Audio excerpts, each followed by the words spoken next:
Gwendolyn, since the moment she started gymnastics when she was 6, she just was a superstar, athlete. My life was going pretty stable. I was pretty steady with everything that I was doing. I was planning on vaulting 14 feet, and I was planning to graduate within 4 years. Gwen always brought energy to the table. She was full of fire. She always wanted to be better. She wanted to challenge herself to reach the highest heights.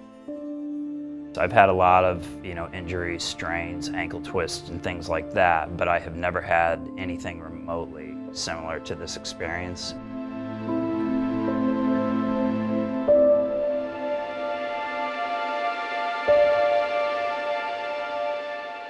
She wasn't a pole vaulter from a very early age. She started pole vaulting in high school when her high school coach saw her do a flip, and he came running across the field and said, "What's your name?" And she thought she was in trouble. She said, "Gwendolyn," and he said, "Gwendolyn, you're gonna be my pole vaulter." From there on out, she just excelled at pole vaulting.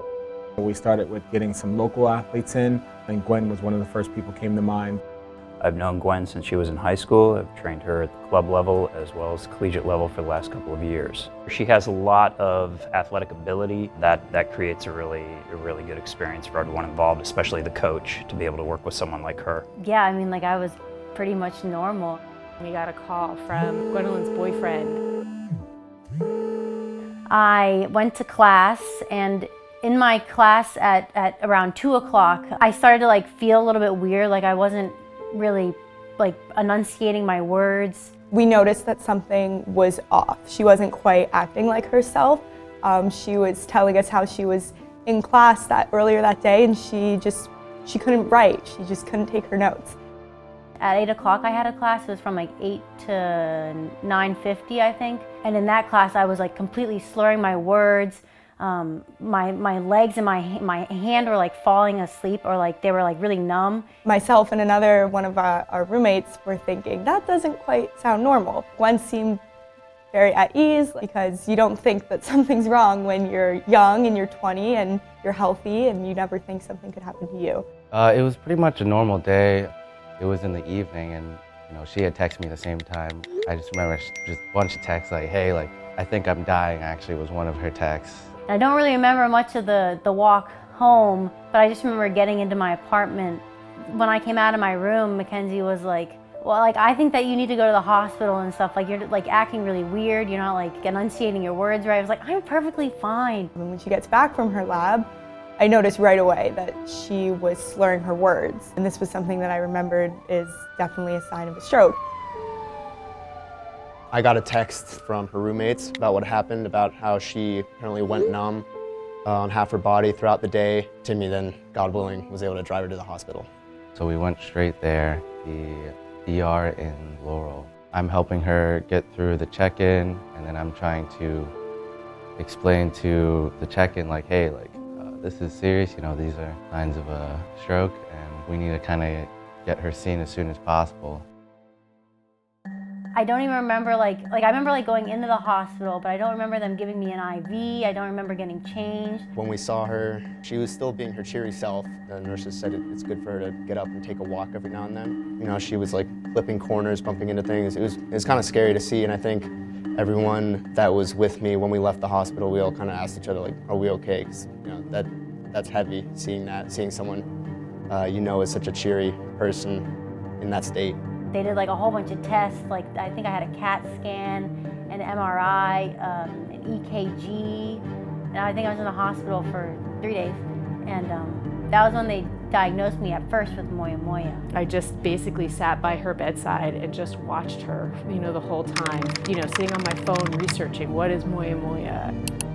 So moya moya is a brain condition. It originated in Japan, and the term moya moya means a puff of smoke that is in the brain. Your brain is all clotted, and arteries are blocked off. Your brain kind of looks like sand in a way. To hear that, something was wrong with her, we were so confused. One of the first things we said to the doctor, she's an elite athlete. How could she have a problem with the blood vessels in her brain? Gwendolyn has always been a very independent, active person. So for her to leave the hospital and leave school and come home was really hard, I think, for all of us, and because we didn't know, what was looming ahead.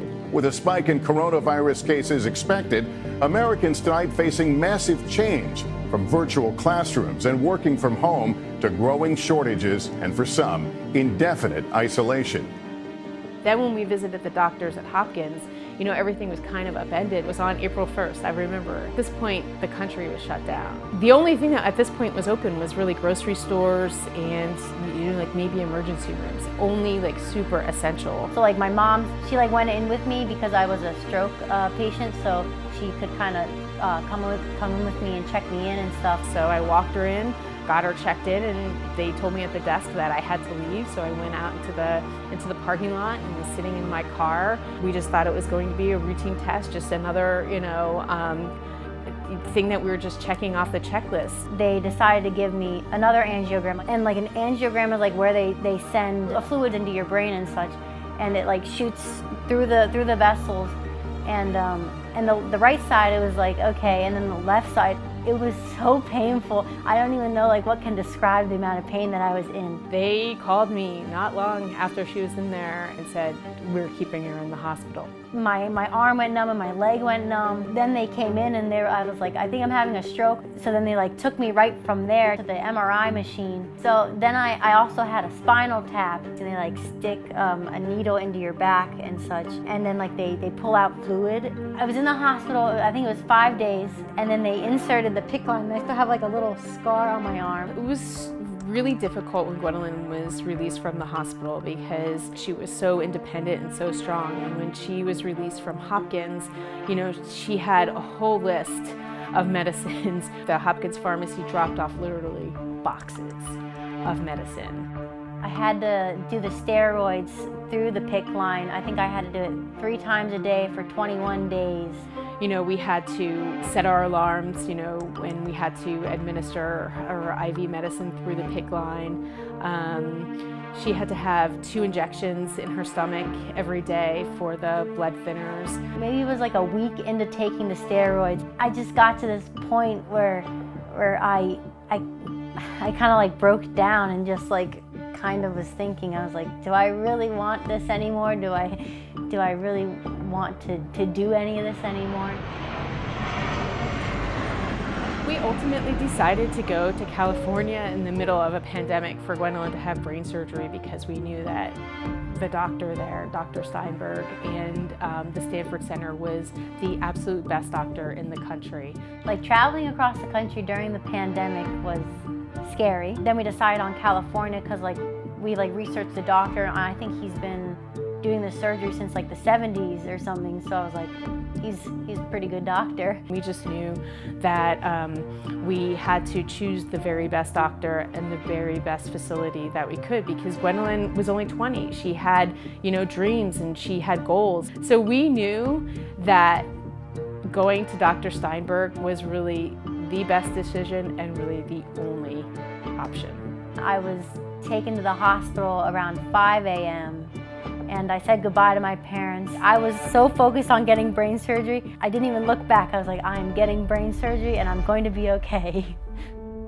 As her parents, were a wreck and we were so nervous and worried. And it was probably one of the most proudest moments of my life that I said, this girl, she's gonna be okay. I just remember walking in the room and kind of like looking around the corner and seeing her there and her looking at me and being like, hi, Mom, and just, I burst into tears. So, I mean, like when I went home, I was like really relieved. I was like very happy to be going home. A month after I had gotten the surgery, the doctor said that I could resume sports. I've seen a lot as a coach, never seen anything like this, and for someone to come back through that and still be standing saying, hey, I want to be a pole vaulter, that's a great story. I think Gwen has given us the opportunity to really reflect on life, that nothing is guaranteed, and every day we should be thankful for what we have. When I returned to the track team, like everybody was really excited to see me. I mean, I was excited to see them because, I mean, it had been so long because of the pandemic and stuff. I was just like in awe of everything she went through, and she just kept going and going, and I think that really speaks to her character and just how much she persevered and she didn't give up. I mean, it says a lot about her personality and who she is. It has been stunning to watch her evolve from, you know, this girl that I saw in the hospital with bandages on her head to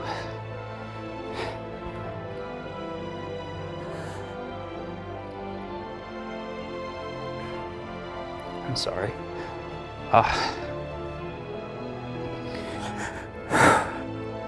She's come back 110%. She's at practice. She's working hard even.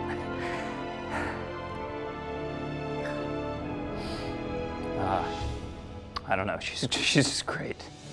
I've overcome so much in this past year. Then like after I had this stroke, I think it was like a complete like 180 flip in my world and stuff. I dyed my hair, and then I got a nose piercing, and I cut my hair in this weird short length and stuff. It has made me more confident in the way that I view myself. Seeing Gwendolyn kind of on the flip side of her journey has been a really amazing experience as a parent, seeing her go from an elite collegiate athlete to just basically being able to walk. I really feel that, you know, Gwendolyn can pretty much do anything. I feel like there's nothing to stop her now. It's been amazing just going from having the stroke to being able to get back to everything in life. I'm Gwendolyn Zeckowski. I'm a pole vaulter at the University of Maryland, and I'm a stroke survivor and a major brain surgery survivor. Oh yeah, I'm a Moya Moya warrior.